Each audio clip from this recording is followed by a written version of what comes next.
Hello and welcome to episode 65 of TB3 Sports Talk. I'm Colby. I'm here with Will. I'm here with Joel. And I have the pleasure of saying two words that I haven't been able to say in over a month. Bucs win. Doesn't that get the hairs on the back of your neck standing up, boys? Out of excitement, yeah. Yeah, that's what I'm saying. I feel like that's a fear, something out of fear. Oh, I get excited when goosebumps, man. Yeah, I love me it. chills, goosebumps. Yeah, there we go. About time. It's about time. Hey, I was at Thornton's the other day earlier on Sunday after the game. I was at Thornton's and random lady, she's wearing a Bucs shirt, and I said, "Go Bucs!" and she said, "About time!" And that's what this episode's about. The Bucs finally they bounce back, they get a win. We're gonna talk all about that. Comment down below right now. What is your initial thought about this Bucs versus Giants game? Did it make you guys think that the Bucs are gonna win out and go to the playoffs? Or do you guys still have some question marks about the Bucs? Let us know down below. If you guys are here on YouTube, hit the like button, hit the subscribe button. Follow us on Instagram and Twitter. And follow us on Spotify. Follow and give us the 5 stars. And we'll get right into it because, Bucs, big Bucs win. We'll talk some Rays Stadium. We'll talk Lightning, ups and downs this week, some crazy games going on. But we're going to start with the Bucs, man. The football is back. It's been a while since we get to talk about a Bucs win. 4-game losing streak, 1-5 in their last 6. But we got to win. The Bucs headed into New York. And what happened, Will? Yeah, let's see what happened here. I mean, there is a bit of reality check. I think. I mean, me personally, I knew it was going to be tough to start the year, but this is where you're going to get most of your wins. Schedule gets easier. You're coming off of a bye, and I full-heartedly expected the Bucs to do exactly what they did on Sunday, and that's how it went down. Bucs get the ball first. They've done that a lot this year. Sometimes it worked, sometimes it didn't. But this time it definitely did as the Bucs go 14 plays, 70 yards down the field, and none other than, I'm sure we all knew this was coming, Sean Tucker scores a touchdown right up the middle to take a 7-0 lead. The Giants would go 3 and out on their next drive. And unfortunately, the Bucs wouldn't be able to do anything on their next drive. But could the Giants tie the game? Well, they couldn't get anything going on the first 3 downs. On 4th and 1, they would try to go for it on their own 37-yard line, but they would be stuffed. Tyrone Tracy would try to run it to the left side, get stuffed by Lavonte David and Yaya Diaby to give the Bucs a short field.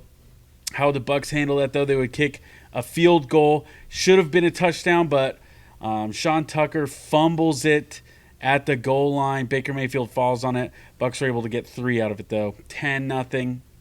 Giants couldn't do anything on their next drive, and then the Bucs finally get another touchdown. 7 plays, 82 yards down the field. And Bucky Irving, he gets a touchdown. 2 running backs score touchdowns early in the first half. The Bucs would not finish, though, in the first half. Baker Mayfield, with 12 seconds left in the first half, would scramble up the middle, leap over the defender, get knocked around, and score a touchdown. I think he did better than Cam Newton. I think that was probably the best running touchdown from the quarterback I've seen. Yeah, hits the Tommy DeVito. A little disrespectful, some might say. I was afraid the Rizzler crime family or somebody from the mob up there, maybe Tony Soprano, would go after him. He would wake up with a horse head in his bed. I don't think that's happened. So he was able to escape. Baker said it's a tribute to Tommy DeVito. That's what Baker said. It's a tribute, man. It's a tribute to Tommy DeVito. I don't know if that could be considered a tribute to the mob bosses. Comment down below. Do you think Baker Mayfield's celebration was disrespectful or just funny? It was funny for sure. It was beating the dead horse in. Tommy was like, "What did I do? What did he do?" Yeah, seriously. Bucs are up 23-0, and then you just catch a random stray from the other quarterback. But it was funny. So the Bucs, they're going into half up 23-0. Giants, though, want to make it a game. They want to come back, and they get a decent drive to start the third quarter, 9 plays, 65 yards down the field. But then they get a little cute. They get a little cute at the goal line, do a wildcat formation, would try to run it to the left side, a couple fake handoffs here and there. And who would strip the ball? That'd be Lavonte David. The Bucs get the ball back. They stop the Giants at their own 5-yard line, and the Bucs would turn that into a 95-yard, 12-play, 7-minute touchdown drive, and it would be a nice little toss to Rachaad White to go up 30-0. Giants would answer back with their own score, but garbage time. They're wasting their own clock. Chris Paul. And that would be all she wrote, actually. Bucs bleed some clock. Giants couldn't do anything after that. 30-7 is your final score. The Bucs get a much-needed win and an expected win. Yeah, this was everything you could ask for in this game. You're going into the game, you expect the Bucs to win. We talked about this. This Giants team does have a underrated defense, good defensive line, but you expect to win. Daniel Jones, their starting quarterback, he's gone. They're going to not their second string, but their third string. It's an open cry for tanking, pretty much. You expect the Bucs to win, but in the past in the history of the Bucs, there's been games they've lost where they really shouldn't lose. In this season, we've seen games that we expected to win handily. Cough cough Broncos, and you end up getting smoked. So to see the Bucs go out there, take care of business was a huge boost for my confidence in this team. Yeah, 100%. Just doing the things you're supposed to do, like you said. You're expected to win the game. You go and do it. And I think, I said this last week, this is a perfect game to bounce back. Offense has struggled just a little bit, but you get Mike Evans back, and the offense looks a lot better. Defense has struggled a lot. We've seen that. But you get Jamel Dean back. You're playing a weak offensive line and a quarterback with not a lot of experience. And the defense is able to get their bounce back. So I think this was just a perfect win as you go down in the playoff push. You got it figured out. You play complementary football on both sides of the ball. And let's see if this can be a boost for the next couple of games. Yeah, get into a rhythm. Keeping them scoreless into the fourth quarter, that says something. So, yeah, take this into next week. We'll see what happens. And my question for you guys is, do the Bucs have reverse splits? Because I'm looking at this season, and a lot of this, dramatic losses, these losses that have stung with the Tampa Bay Buccaneers have been at home. Because on the road, the Bucs have been pretty darn good. On the season, they're 3-2. But when you look at those two losses, they needed extra time. They were both overtime losses on the road. Could easily be 4-1 or 5-0 on the road. So let me ask you guys this question. There we go. That's how words work. Why do you guys think the Bucs are so much better on the road? I don't have a definitive answer. You go in, you beat the Lions in Detroit. You take an undefeated Chiefs team into overtime on Monday Night Football in one of the loudest stadiums in football. It's something. It's got to be something. Yeah, I think you definitely, you take after the leaders on your team. You look at Baker. All the way back into college, he was a menace on the road, planting flags in other team stadiums and whatnot. So I think that's kind of something that the Bucs have probably taken after is to play spoilers on the road, to have some extra tenacity because it's going to be a tough game. But I don't know if it's too big of a difference for me to say like there's something like significant. I just think this is a tough team and they're going to give you their all week in and week out. It doesn't matter where. I wonder if it's an issue of just being comfortable at home. Yeah, because, I'm looking – the Bucs are on a 3-game losing streak in Raymond James Stadium, and we won't get that this weekend, but we'll get to that in a couple weekends. But, I wonder if this is a situation of, the Bucs are – it's about the Bucs being good on the road or being bad at home because, it's a frustrating thing. The Bucs got to be better at defending their home field. But just something I noticed. I think that this team overall on the road has looked much better. And I think, like Will said, it does go down to your leaders. I think when you guys got guys like Levante David, Baker Mayfield, even Mike Evans, these guys have kind of been underrated and overlooked their whole careers. And, you always kind of keep that chip, and that chip on your shoulder kind of shows itself even more when you're on the road. All the people are cheering against you. And I think that could really play into the Bucs' favor, especially in the playoffs. If they're potentially going to have to play a road game, I think that they're going to feel just fine and comfortable. I think their biggest game on their schedule left is a road game in Los Angeles against the Chargers. That makes me feel better about the potential outcome of that game. So I think it's something to note as Bucs fans that this team is very good on the road. This team is very good on the road, and I don't see that continuing. It's where can they find that same motivation and spark at home? And maybe us as the fans got to be a little bit better, giving them that spark. And I think that's something that's true, and that's true a lot for Bucs fans. But it hasn't been too bad this year. But that's just my 2 cents on it. Yeah, I mean, it doesn't. It's not too much of a concern for me because I look at like the Falcons. Mm-hmm. You played them home and away, and it was basically the same thing. True. I do think the road game was better though. Road game, you feel like that Thursday night football game, you felt like the Bucs got robbed of a win.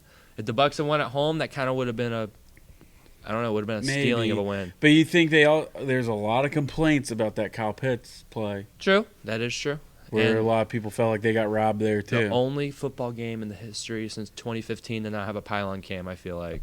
Yeah, seriously. But anyways, this game was a big bounce back for both sides of the football. But I think we should start with defense because these guys have been much maligned going into this week. In their last 6 games, the stretch where they were 1-5, this defense had been near the bottom of the NFL in rushing yards allowed, points allowed, total yards allowed, pass defense, rush defense. It did not matter. This Bucs defense was not playing well, and they flipped the script. And maybe it's not a strong offense, but they still flipped the script. They held the New York Giants to only 245 total yards and only 7 points on the game. So, guys, what did you guys see that stuck out from this Bucs defense on Sunday? Yeah, well, I think to add on to your stats there, look in the first half, they only allowed 45 total yards in the first half. No third downs allowed and no fourth down conversions allowed either. And a lot of those were, short yardage situations. You look at the Giants had, I think, with all the sacks and stuff, they had 10 net pass yards in the first half. So complete domination, and that's where you won the game. You're up 23-0. Go away with it, and then to kind of, I think that fumble sealed the deal. But I said last week I think their O-line was somebody you could get after. A couple injuries there, and their tackle Neal doesn't look very good. So you're able to get a push, get in his head, and I think having somebody.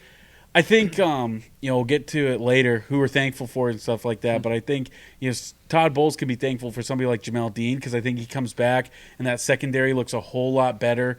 And one of the plays I think where Zion McCollum flipped that guy on his head. That was a huge play. That's how that zone is supposed to look. A lot of people are complaining about that soft zone, and it leads me to really start to believe that there's a lot of depth and personnel issues, not so much the Bucs just not having a good scheme, because you see these starters come back and they look a lot better in the secondary. So shout out to the secondary there. I think too, having someone like Mike Edwards come back, so he knows the system, he's familiar with it.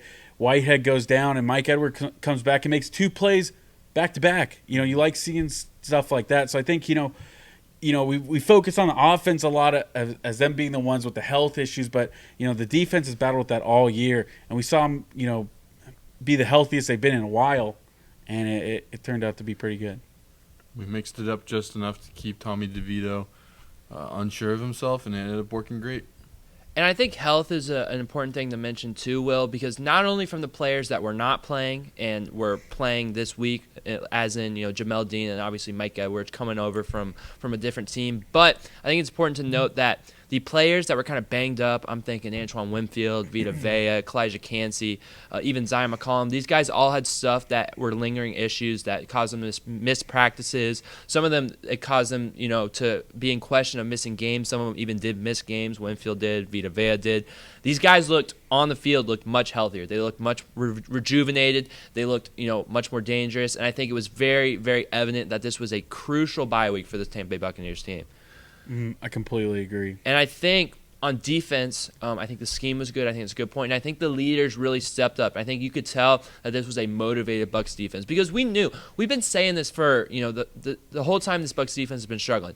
The players on this team are better than what they were producing, and there's multiple players. And I think the leaders on this team stepped up, and they really got the boys rallied. I look at a guy like Levante David. I mean, again, nail in the coffin with the forced fumble. Spectacular stuff all around. I mean, he was everywhere. He really was everywhere. I'm looking, 5 tackles, a pass breakup, a forced fumble, a 90 PFF grade, over 90. Impressive stuff. And then I look at the defensive line. I think Vita Vea was fantastic. I mean, you look at that play where he just bulldozes a man, makes him look like he's a kindergartner. Reverse pancaked him. Absolutely. Just said, I'll go right through you, son. Yeah, and he has a sack and a tackle for loss, and he completely is integral into shutting down a Giants rushing attack, which has been pretty solid for them this year with rookie Tyrone Tracy. So I think the 2 leaders that really stuck out for me was Vita Vea and Levante David, and I thought they set the tone for this Bucs defense. Mm-hmm. And that's exactly what you want. I think Vita Vea is a big one, too. He is leading the team with sacks, and he's just so fun to watch this year. But we need it to be consistent because I think, he's had some injuries in the past. But one of his biggest issues for me, and I feel like it wasn't talked about enough, is his consistency, because I think a lot of times he does not play up to the standard that we expect him to play. And I like what I'm seeing this year, and I just want to see it continue. Levante, man, really nothing else you can say about him. And he can do whatever he wants for all I care. He's so good. Like, it's kind of like mind-blowing how good he is at 34 years old. And I mean, if we're just going off play alone, man, this should not be his last year. He's playing like a top 10 linebacker, and I don't even think that's a hot take. I think that's a pretty cold one. I think you could even say maybe top 5. He definitely is. He's been spectacular. Run, pass, it does not matter. It kind of reminds me of, how they kind of used to talk about Luke Kuechly, where it was like, oh, he knows where the play is going right when every time it snapped. And it's like, it really does feel like Levante David knows where the ball is going at most times. And he's there, and he's a sure-handed tackler. He is so fun to watch. It's almost like anytime there's a play, you're going to see 54 around the ball.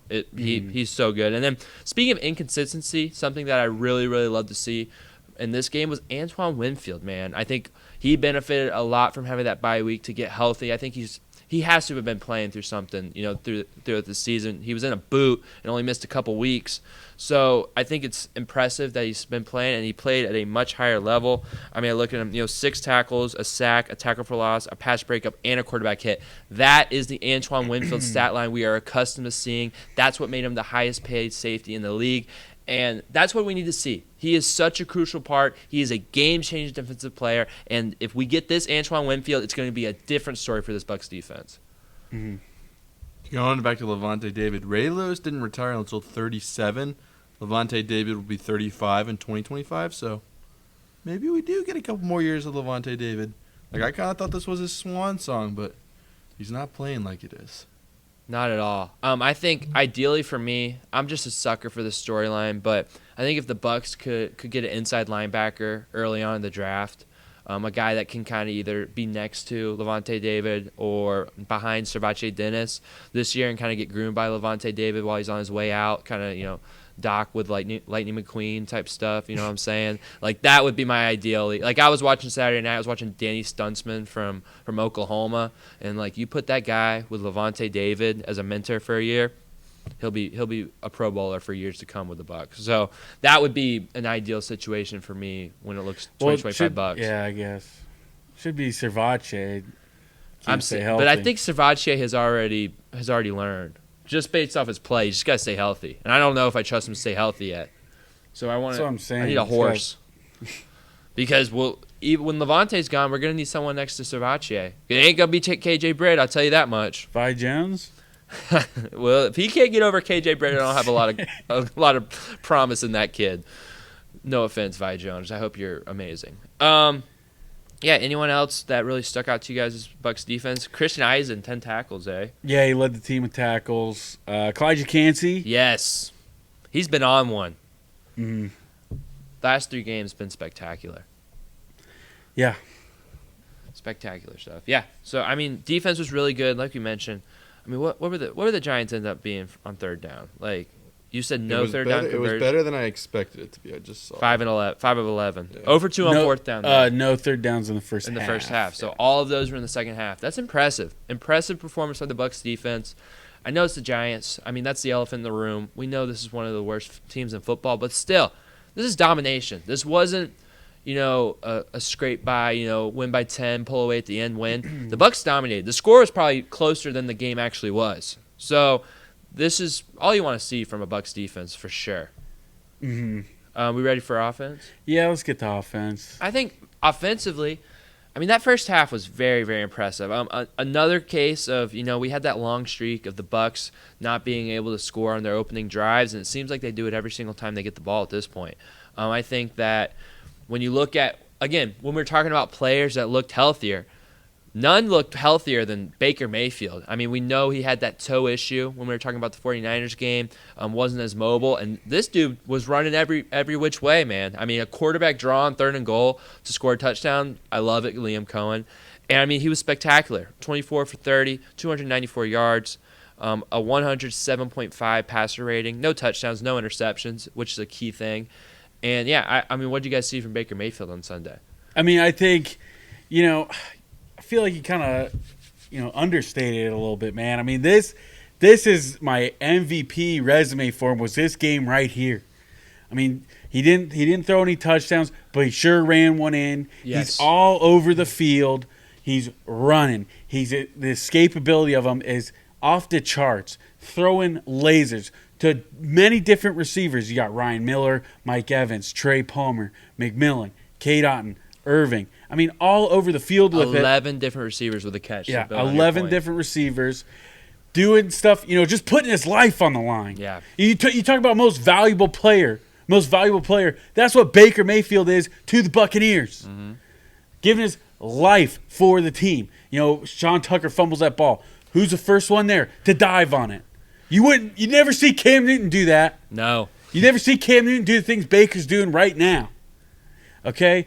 And then, I think, the play of the century, what everybody's talking about all over Twitter, running downfield, 56-yard run by Bucky Irving. Who's the lead blocker? It's Baker Mayfield. He can do it all. This guy deserves to at least be in the conversation for MVP. Because what a performance. What an absolute performance. And, how can you not love him? How can you not love him when you see stuff like that? And he's already got his contract, so he's not playing for money. So that's just he's amazing. not playing for money. You're exactly right. Baker Mayfield's a guy's guy. He does not. He can play football for free. All he cares. He loves the game. And talking about impressive on that play, Bucky Irving is not a slow guy, and Baker Mayfield was out there in front of him. He had to get behind him. And he's block. like goofy running too. He's like doing this, like making it look easy. Bucky's fighting for his life, and Baker's just looking for a skull to smash. Yeah, no, Baker Mayfield was impressive. I think his escapability and his running was impressive, but also just the throws he made on time, on target, spreading the ball, making the right reads, no interceptions, which is so huge. Anytime Baker Mayfield throws no interceptions, I'm pretty sure the Bucs are going to win that football game pretty much. And just to see, how crisp he was. This is not a bad Giants defense, especially their defensive line. It's one of the better ones in football, actually. Dexter Lawrence, Thibodeau is back. You got Brian Burns over there. That is a good defense, and they just marched up and down the field in that first half. Very impressive. Yeah, they made it look easy. That was the best thing. The running game looked great. Passing game looked great. They could do whatever they wanted. And I think, the screen game, too. Oh, my goodness, how do I love it? Because, I love a Bucky Irving run. But, you add a screen game to it, which is an extension of your run game, and you give Bucky Irving with space. Talk about the most dangerous thing in the NFL right now. It's just perfect. Shout out to Liam Cohen once again. Because, goodness sakes, I know the Giants are not the best team. But like you said, they are statistically like the best defensive line in the NFL. Yeah. They lead the league in sacks. Okay, they get after the quarterback. And you just had your way with them. Mm-hmm. Just had your way. Grown men, professionals. So I want to go back to that name you just mentioned, because this guy, he might be my favorite player on the team. I told you guys when he was drafted, I love watching him in college. He's going to do great things in the NFL. And this Bucky Irving. This dude, every time he touches the ball, my butt clenches. I'm so excited to see what he does. You keep doing like this scared hair standing up on the back of your neck, butt clenching. Yeah, I'm excited, dude. I get so excited when Bucky Irving has the ball. You look at this. 87 yards rushing, 7.3 yards attempt. 64 yards receiving, 10.7 yards per catch. This dude is electric. He is electric. He's breaking tackles. He's breaking ankles. And, I mean, on the season, he's putting together a resume. And mind you, this is Bucky Irving is doing this in probably the best running back room in the NFL with two other legitimate starting caliber running backs on his team. And this guy is second in the NFL in rookie rushing yards behind Tyrone Tracy. But, I mean, the Giants can't throw the ball, so he gets the ball a lot more. You have to run. Yeah, you have to run. But he has 579 rushing yards. And then in the entire NFL, mind you this, we are talking about running backs like Saquon Barkley, Derrick Henry. Bucky Irving is fifth amongst all NFL running backs, averaging 5.9 yards every time he touches the ball. That's half a first down. You could march up and down the field every single time if you gave it to Bucky every single time, mathematically. But this dude's a freak. He's so impressive. I heard Bucky Irving chants going on in Meadowlands, in MetLife Stadium. That's awesome. The fans love him. I mean, he gets the chance all the time in Raymond James. I love this dude. He is so fun to watch. I love Bucky Irving. Yeah, how could you not love him? I think actually, that is my one gripe with Liam Cohen. Love seeing Sean Tucker. I love seeing him out there. But when you have electric plays by Bucky Irving, which happened twice, why pull him out and put Sean Tucker in for those goal line touchdowns? Give it to Bucky. Keep feeding him. Let him get in there, man. I want more Sean Tucker.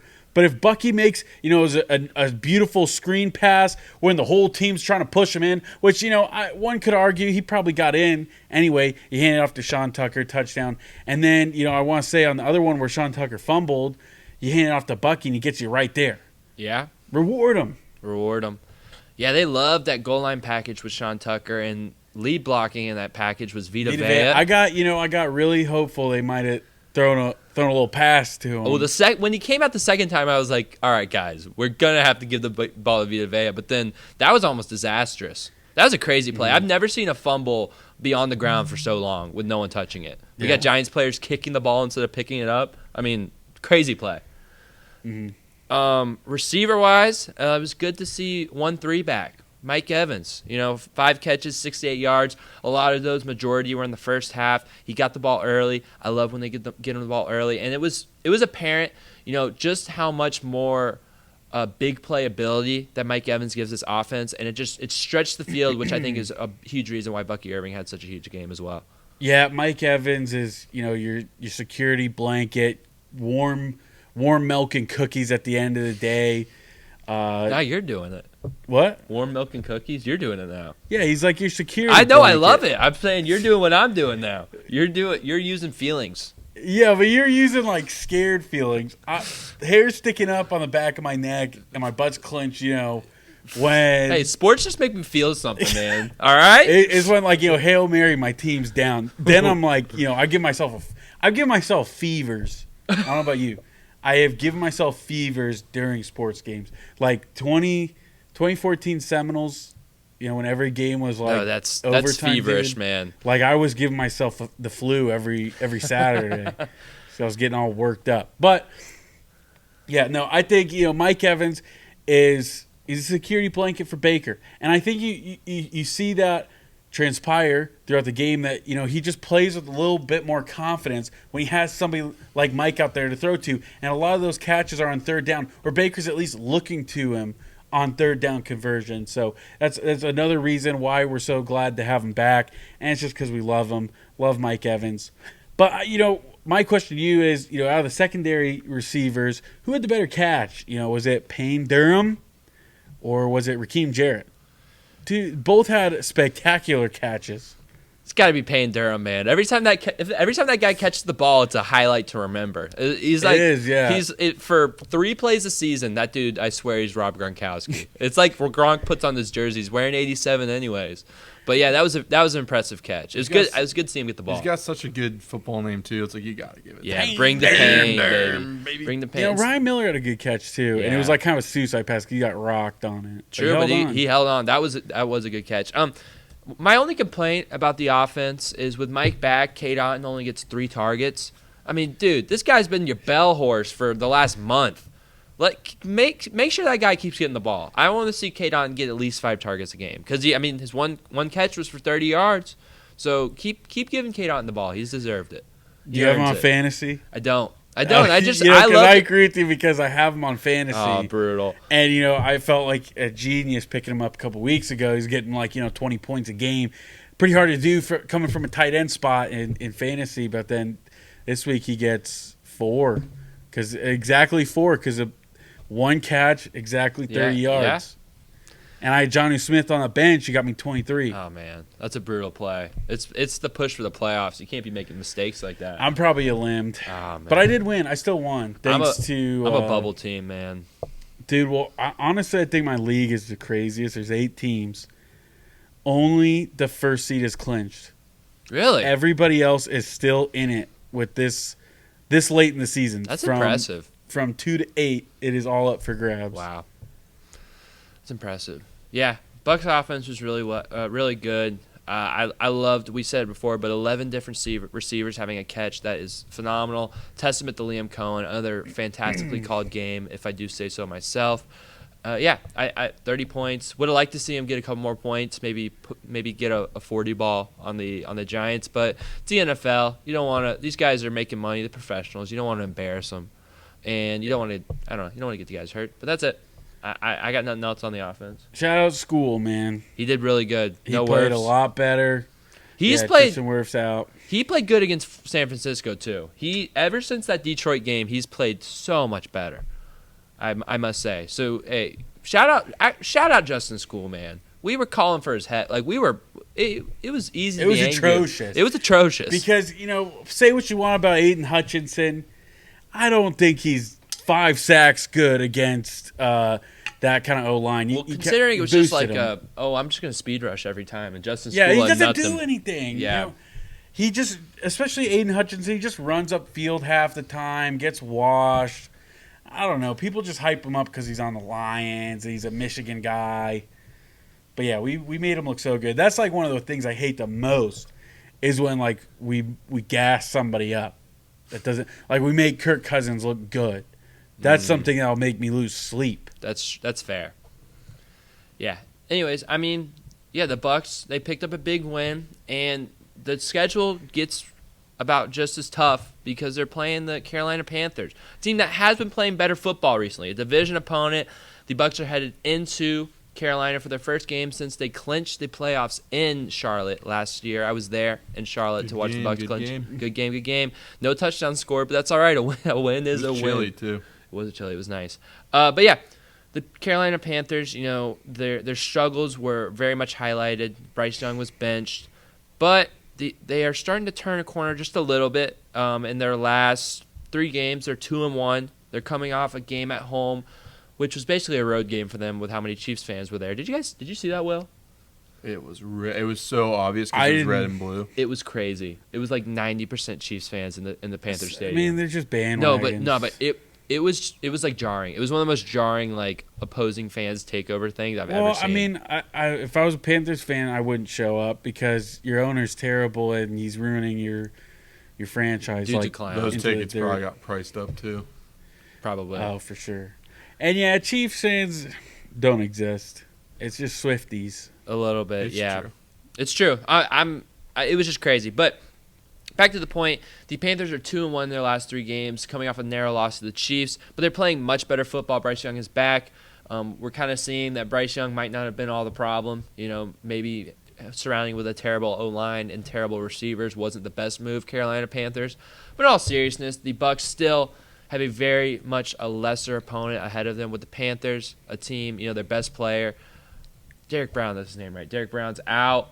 And I hope I didn't mess up his name. But yeah, this is a lesser team. What are you guys' keys to this Bucs-Panthers game? Yeah, well, I guess we'll start with the defense. You think, a lot of you haters out there would think that the Bucs are the worst defense in the NFL when it comes to pass, but they are not. It is actually the Carolina Panthers that give up the most passing yards, and they give up the most points in the NFL. And I know they've been playing better as of late, but when you have such a high-powered offense like the Buccaneers do, there should be no reason you struggle against this team. I know it's a divisional foe. I know they play you close in the past, but I think we've turned the corner. New offensive coordinator. We should easily put up, 35 points on this team easily. And then, we get to the defense.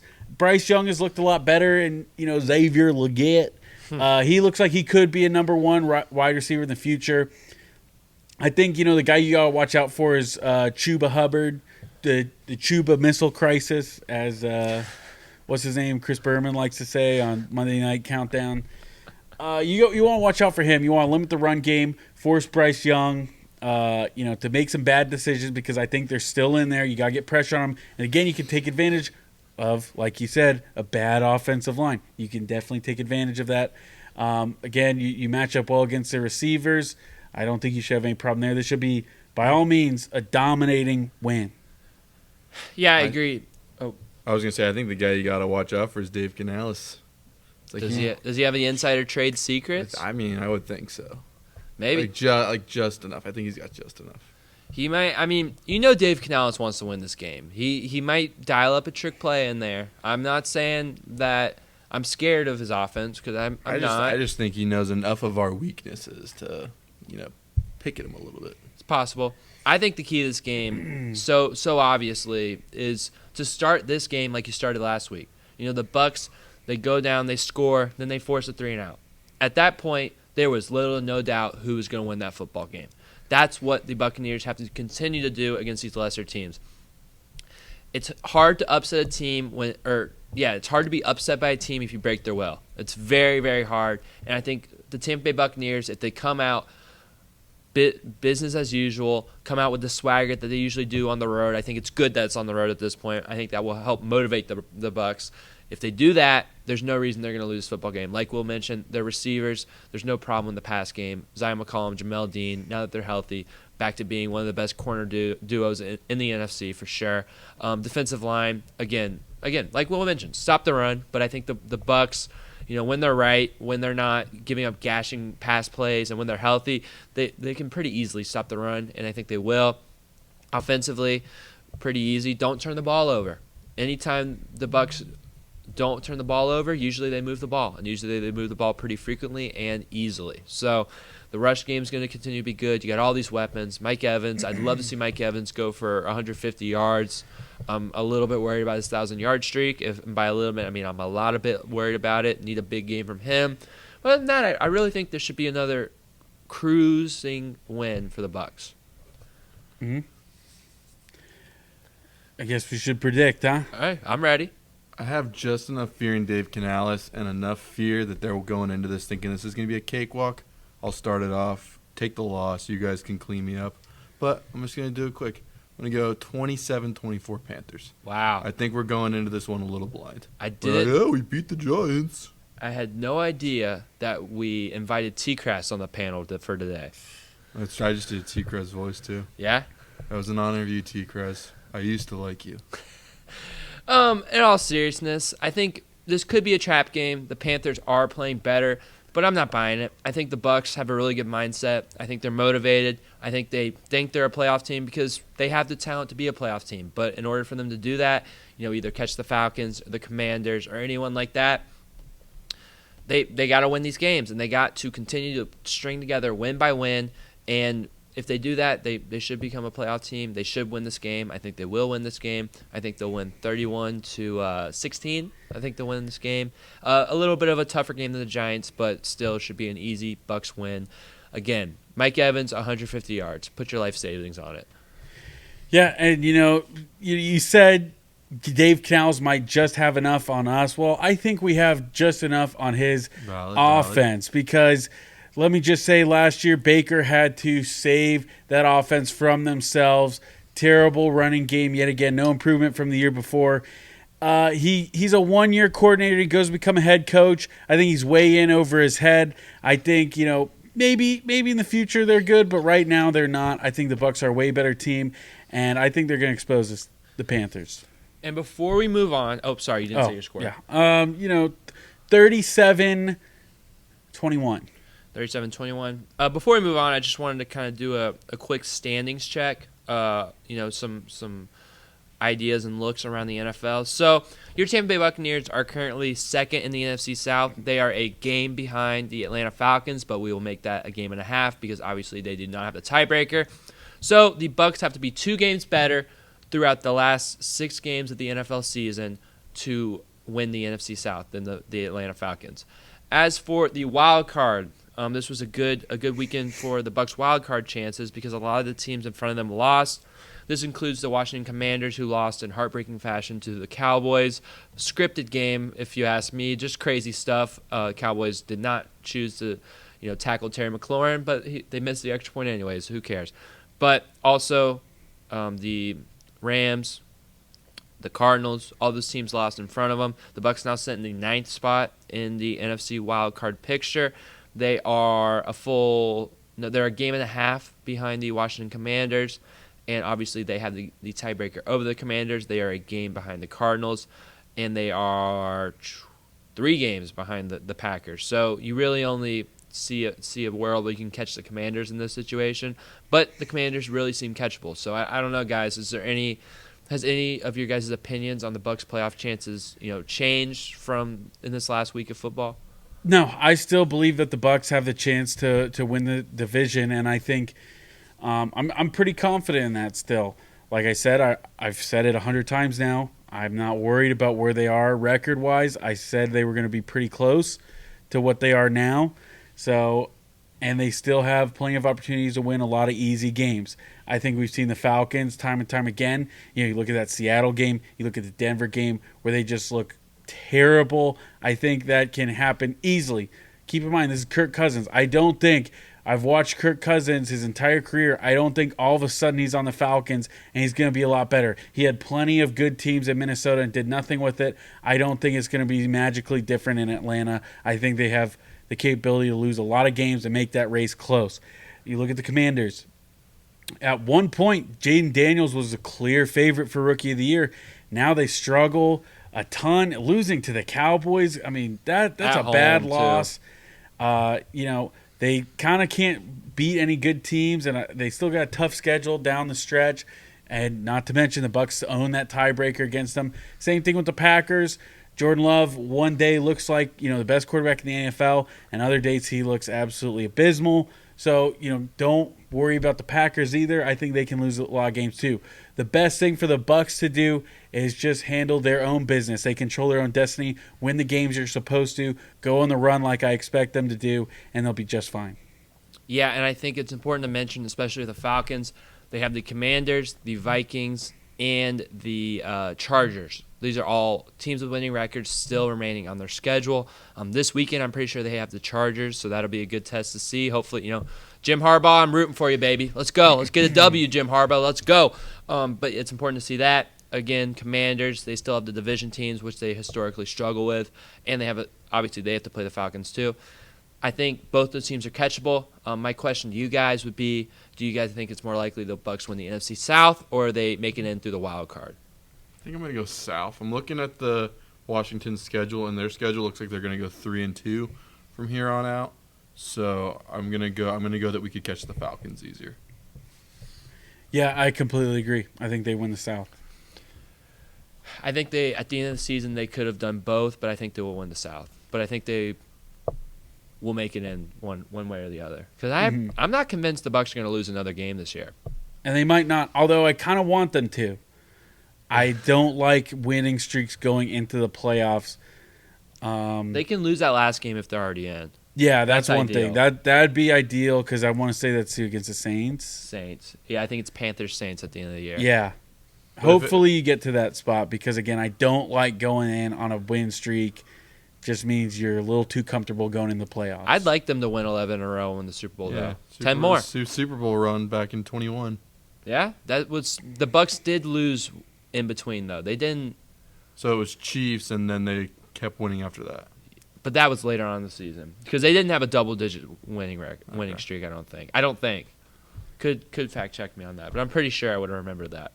But yeah, so the Bucs are very much in the playoff picture, and they really just got to take care of their business. And I think the murky water ahead of them will become clear.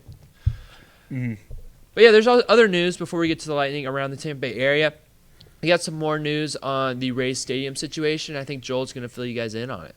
Ooh, I'm checking checking that one thing, and then I'll get to it. So their last loss. How could you forget about the 9-0 loss? That game did suck. Is this even No, right? you're in the wrong season. Oh yeah, I was gonna say. It's because it's the 20. That was 21. I put it in thinking they were gonna give me the Super Bowl, and they did. I got the wrong season. All right, so where we at? All right, so it was. So we had a 4-game winning streak going into the playoffs. So you're right. Much less.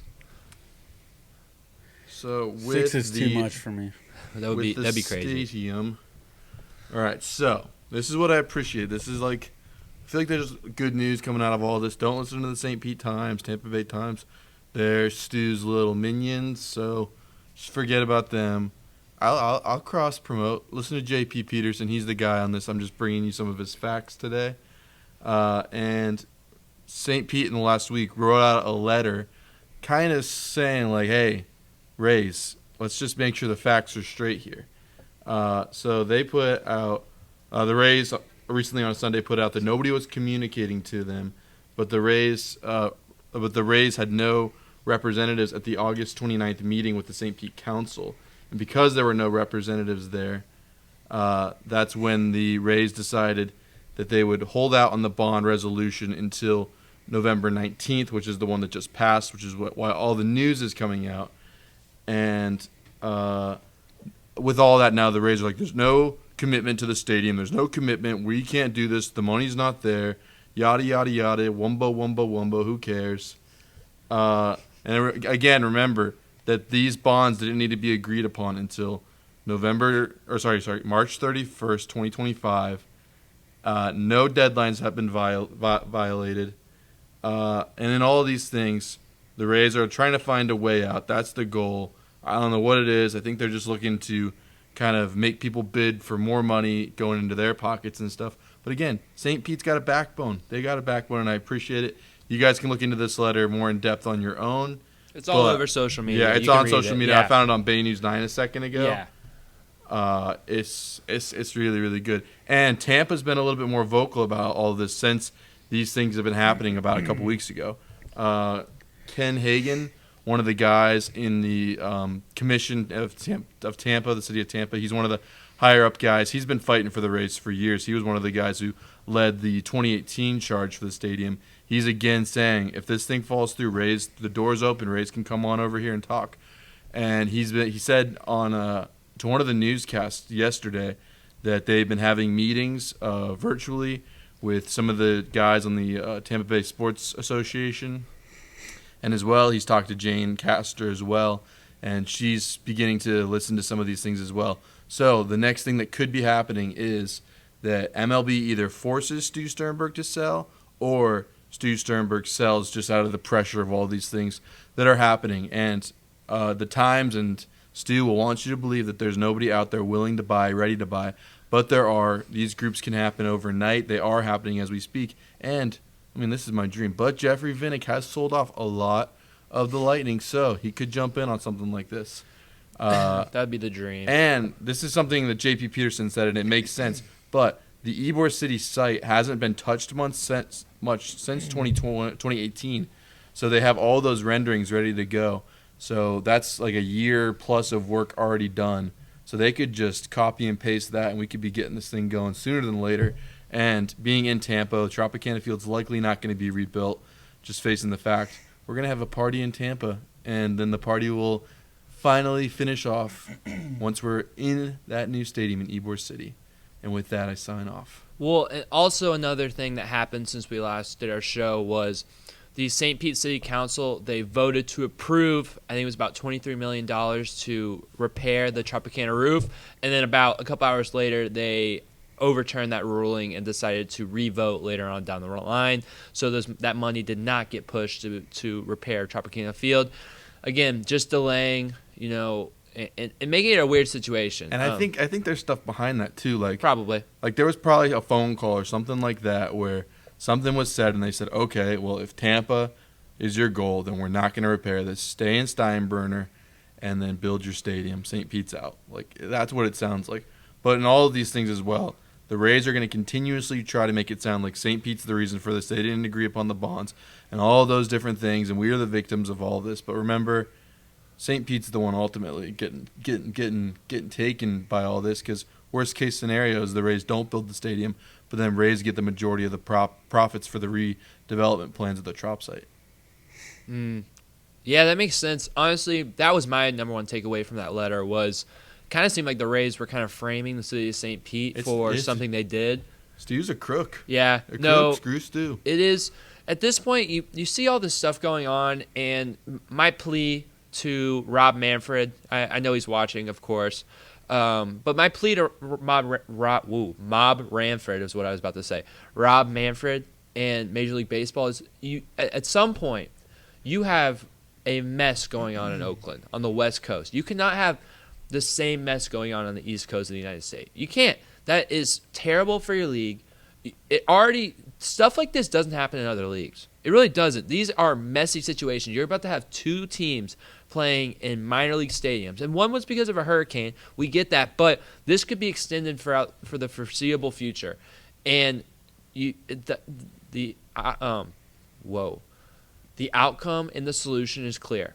You have to make sure that the Rays are doing the stadium stuff with the intention of solving a problem, not with the intention of making the most money before you sell. And that's simply the problem, is they're not doing this with the intention of solving a problem. And as long as that's allowed by Major League Baseball, they're not going to have a solution. They're not going to find a solution because they're not looking for a solution. They're looking for a way to trick people into giving the Rays revenue, which Stu can take, and then sell the team high. It's so obvious. So as you look at this, at some point it's gotten dragged out, and these plans have failed because they've been so shallow and hollow that Major League Baseball has to step in. It's like comical at this point. Stu's goal has never been to build a stadium. Like, remember, most of the profits that he's getting is from profit sharing and from TV deals. Only, I would imagine, less than like 20% to 25% of it is from butts and seats. So he doesn't care. Tropicana Field's been fine. And now that Tropicana Field's out of the picture, now the clock is ticking twice as fast. Mm-hmm. So that's why I really think that soon and very soon, hopefully, I think MLB said stuff like this has to be figured out by Christmas. Like, Christmas is now the point in which MLB is saying, like, if you don't figure this out, Dad's going to step in and Dad's going to make this right. I really hope so. Like, this all could move pretty quick. So here's my other thing about the Ybor Stadium. So when I was looking back, doing some research on that stuff, the Ybor Stadium was projected to cost about $800 million total back in 2018, yes. Right? The Rays were, again, how true could this really be? It seemed like this here to stay plan was pretty close to going through, but how true is that? We don't really know at this point. But the Rays were already pledged to spend $700 million on the St. Pete Stadium. So theoretically, they're already close to covering the full cost of what it would need to be in Tampa right now, but just based on the money that they pledged to St. Pete, because the St. Pete Stadium was much more expensive with all the property and stuff. So to me, you can't tell me money or lack of Tampa being able to pay is a problem, because it doesn't make sense. I mean, $100 million is really going to stop you from getting a new stadium in a better revenue area. It shouldn't. It's just petty. It's just petty. And you could probably split it where you had 500 and 300, and Tampa be willing to pay that because it wouldn't cause a crazy amount of taxpayers or anything like that. So to me, I think the Rays are just dumb. It pisses me off, but it is what it is. Another good thing out of all this is that the cost of oil could potentially be going down in the coming months, so that will bring stadium costs down. So the price tag could start getting back to something more maybe in the middle of the 2018 prices to the 2024 prices. There you go. Well, one step closer to Nashville. Bro, Nashville. Okay.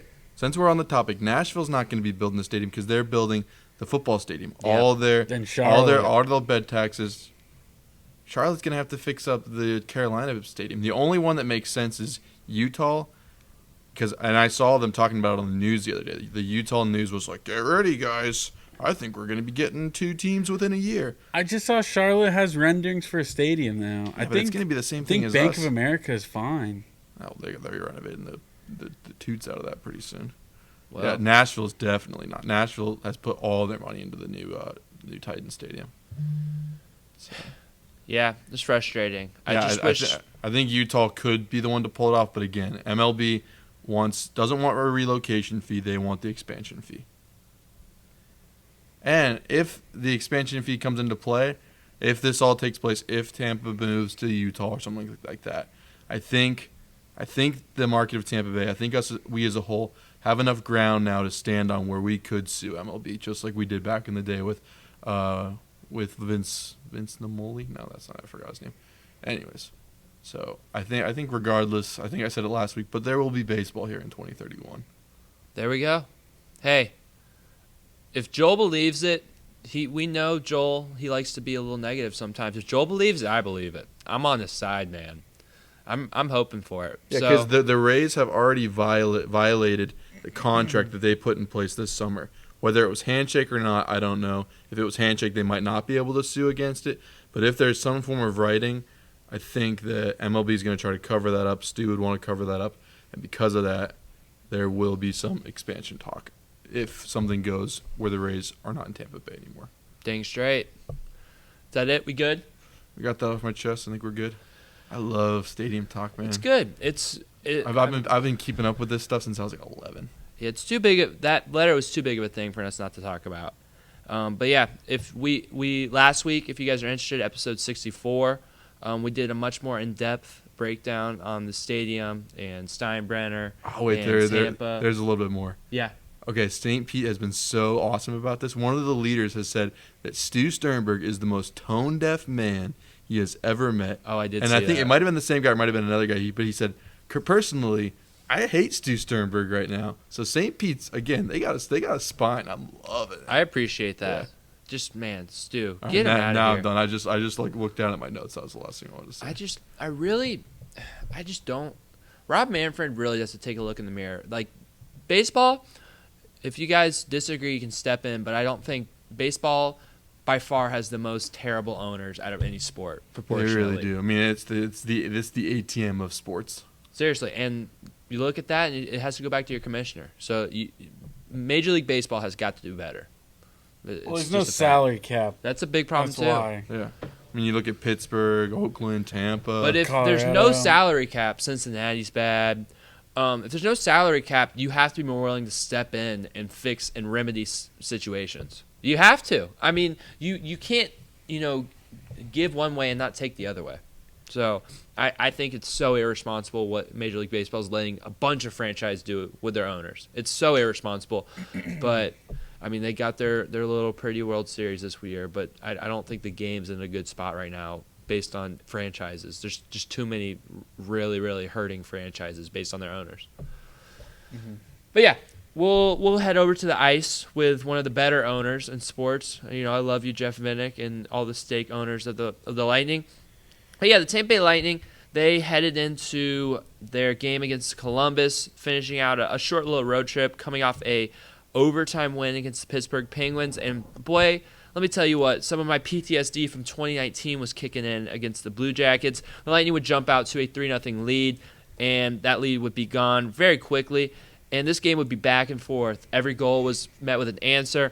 Very, very crazy hockey game. But it ended up going the Blue Jackets' way as they would win 7-6 in overtime. Do you guys have any specific thoughts about this game? Yeah, I mean, I think that's a team I know, probably the toughest offseason ever for a hockey club. I can't imagine going through that. Your leader, Johnny Gaudreau, rest in peace. But, regardless, this is a team that you should have beaten. And I think, a lot of people were making excuses, is Johansson starting. So, obviously we're going to give up a lot of goals. But, I just can't help but mention, looking at the tape, I mean, Johansson was keeping him in that game. He was keeping him in that game. I think defensively, the Lightning played absolutely terrible, letting up way too many wide open shots, not being able to get into their positions, on turnovers and stuff like that, and just way too many open guys with nobody around them, between the circles, and I think that's just a recipe for disaster. And they just, Columbus was able to take as many shots as they wanted, wide open guys. So, yeah, you deserve to lose that game.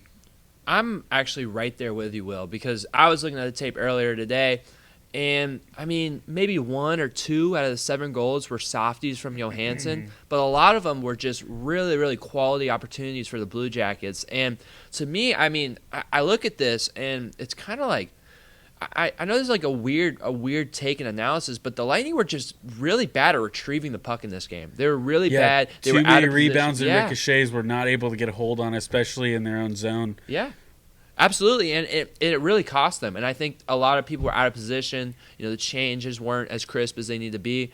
And it comes down to, you. If you're on the ice, you have to treat every game with importance, and you have to be able to retrieve the puck. I think that kind of haunted them in some other games this week, but it really haunted them in this game. I think their lack of ability to do that led to some chances. I think the amount of times, you know, allowing Columbus to get 3 unanswered after you go 3-0 is unacceptable. It can't happen. You have a very strong start, and there's just way too much, you know, defensive missed assignments, giveaways, stuff like that, where it was just a bad game. It's a game the Lightning have no business losing.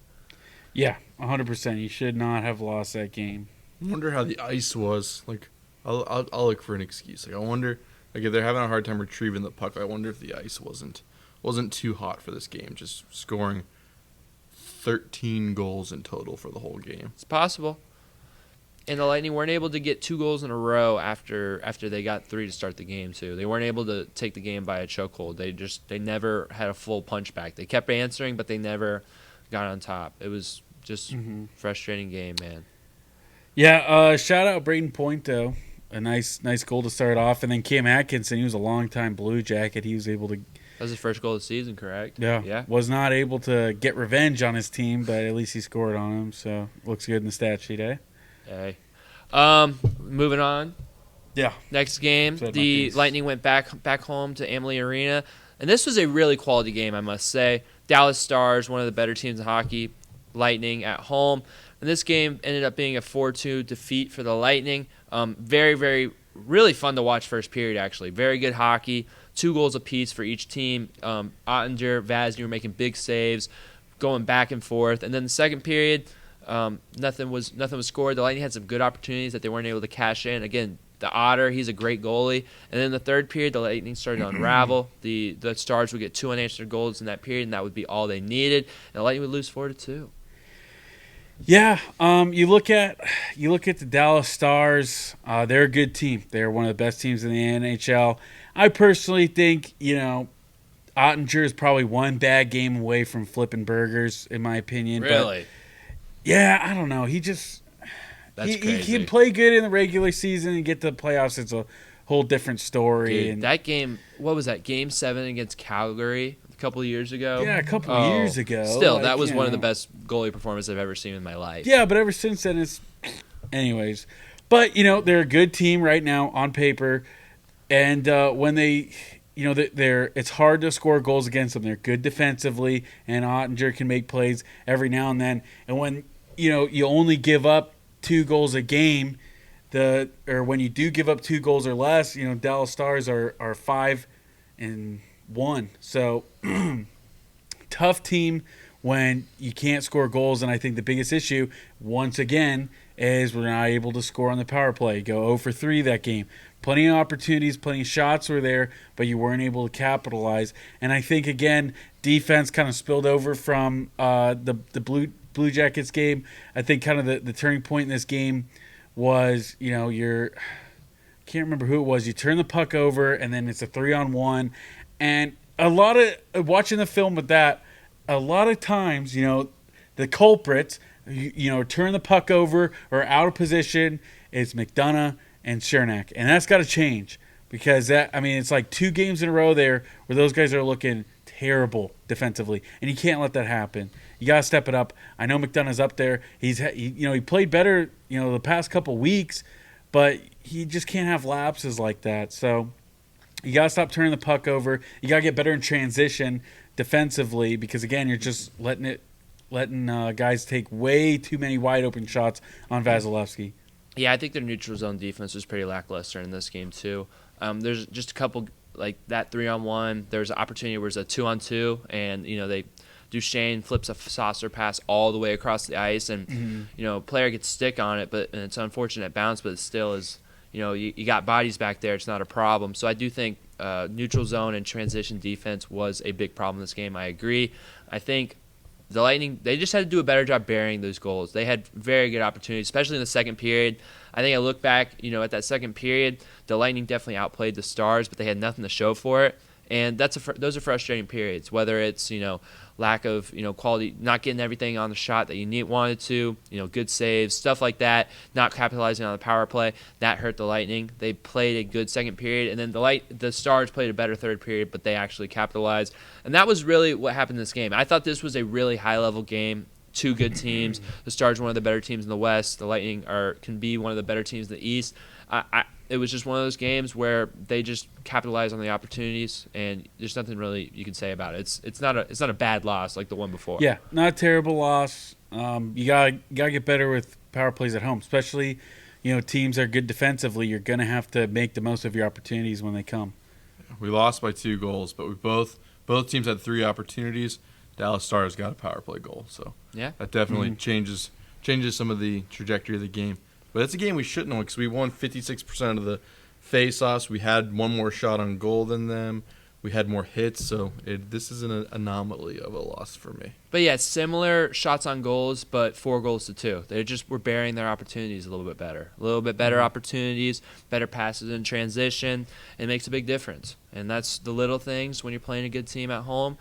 That's what hurts you. And I think that's what, John Cooper and the players on the Lightning would be like. Just fix some of those little things, we're fine. But it wasn't a catastrophic loss like the night before. That night before was terrible. And I feel like some of the now we feel like idiots, talking about the next game because seemed to. Yeah, but what I was going to say is I feel like some of those good little things that came from the Stars game really spilled over into the next game where the Lightning routed the Colorado Avalanche for their second win against them this season. They won this game 8-2. A note about this was Brandon Hagel was one of the fastest players ever in a game to reach 5 assists in a game. I think I saw that video, and the names that did stuff at a similar rate to Brandon Hagel were names like Gretzky and Lemieux. So Brandon Hagel with a crazy game, 5 assists. Anthony Cirelli, his 6th game in a row with a goal.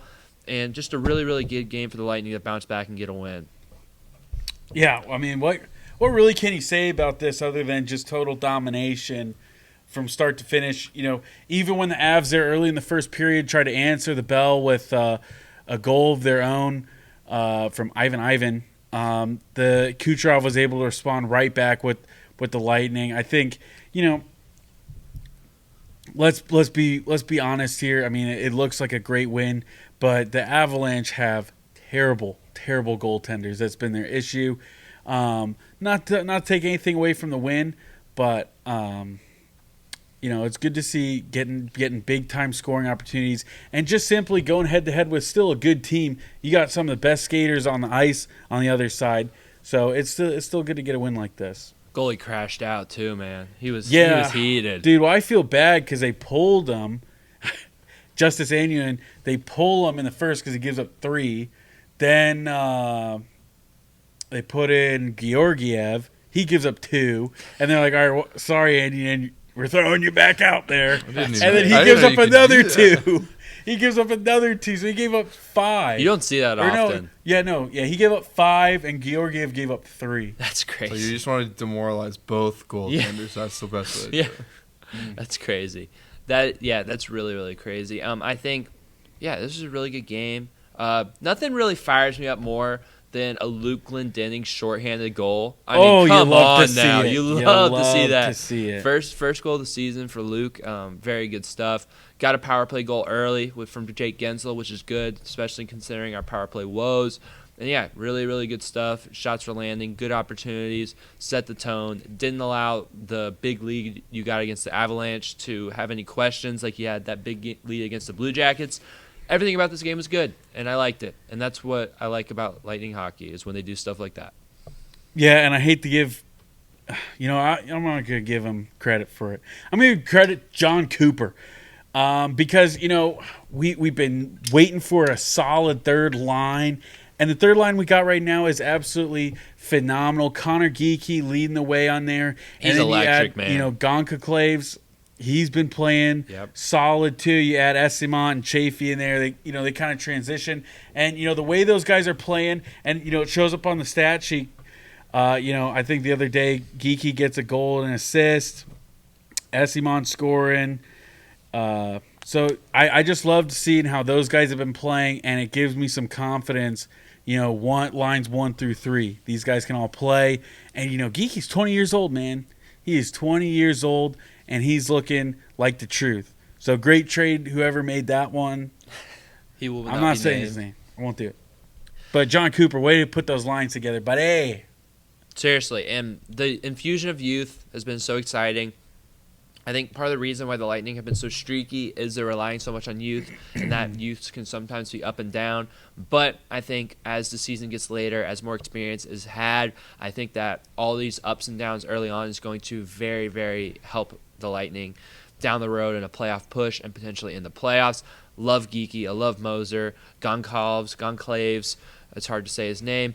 He's very good, and I've really enjoyed watching them play. Goncalves. Yeah, Goncalves. And it's been huge for that third line, because that was the biggest question mark coming into the season is, can we get production from the second and third line? Second line, you got Strel, you got Hagel.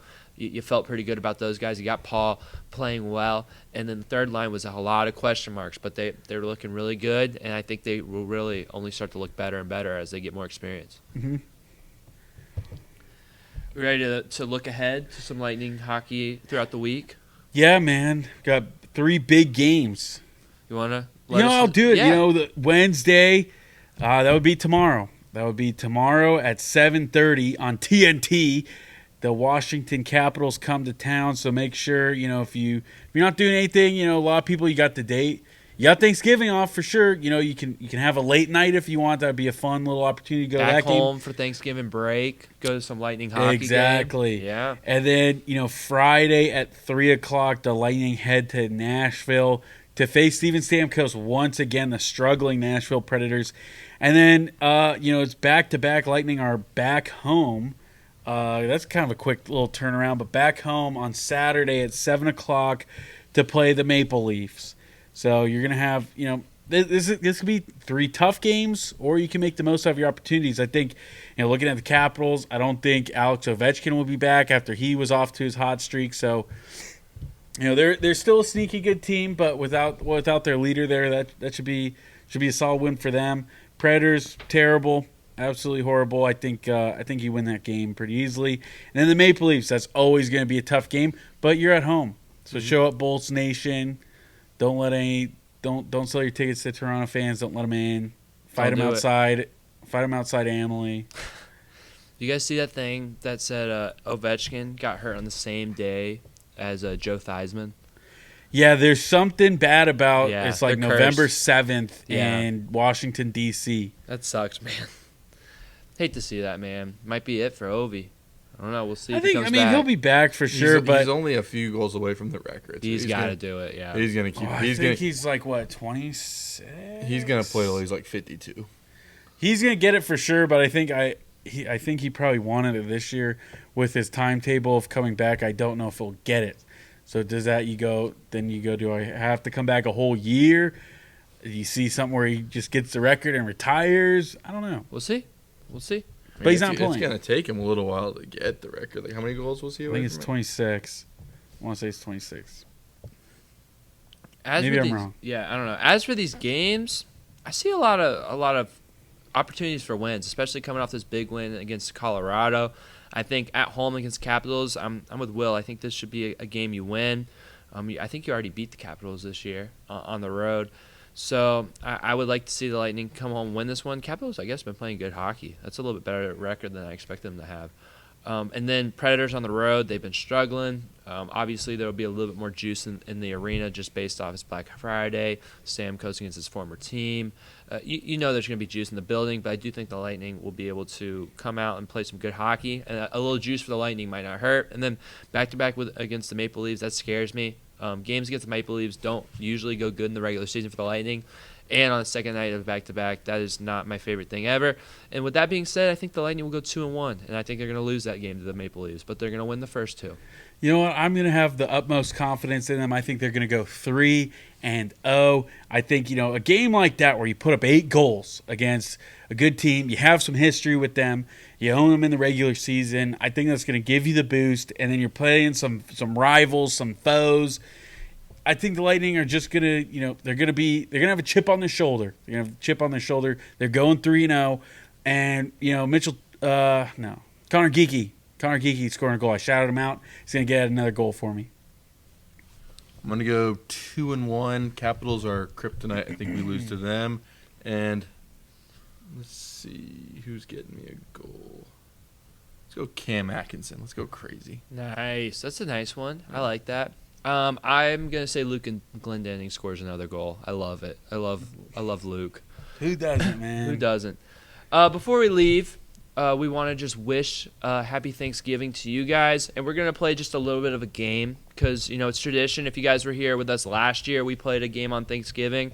If you guys want to go back and listen to our Thanksgiving episode, it's a while back, but you can search it up probably and get the time frame pretty easy. We compared Tampa Bay sports athletes to dishes on the dinner table for Thanksgiving: turkey, ham, green beans, stuff like that. So if you guys are interested, you can go back and also listen to our little baby voices where we were just getting into podcasting.